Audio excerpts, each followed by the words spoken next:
Menteri Korbari ke Jela Meghalaya ubak lakmen remboi. Hakasin kon jokatayo uloong ba ke sarkar ka keluar ben pli ke jingkhang bani kreni sok bat ka seng New Trap National Liberation Council HNLC.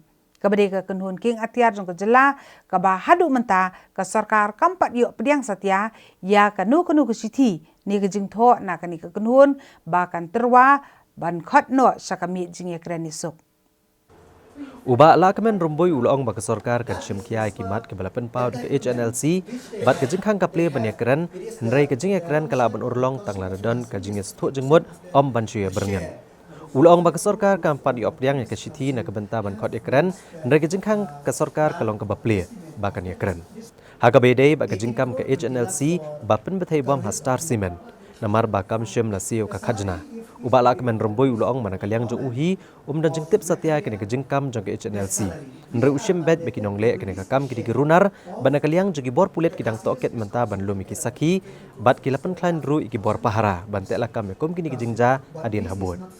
Haga joko por uloong bakane ke jengpen betai bom ke datang ke jengkwa ban peni baka kenhun kedang im. Nre ki bor ka an ken om ailat satya bakin yai beteng ban le ikini kikam. Halor ke jingkam ya ke khajna, Menteri uloong ba ke jinglum khajna kade kakam balak ban le tang deki brio niki bor ke beli obor ke sarkar. Lem komta lakhen yaki kum ki kam bomman. I cannot say there is a political hand, but all I can say is that it is generally any organization which is on the verge of so to say, something they try to do to make themselves relevant again. But the government of India, the government of Meghalaya is looking into all these aspects so that this type of thing should not happen. But having said that, as I have already made a statement 2 weeks back, that our door is open for talk. The formal letter of talk till date we have not received.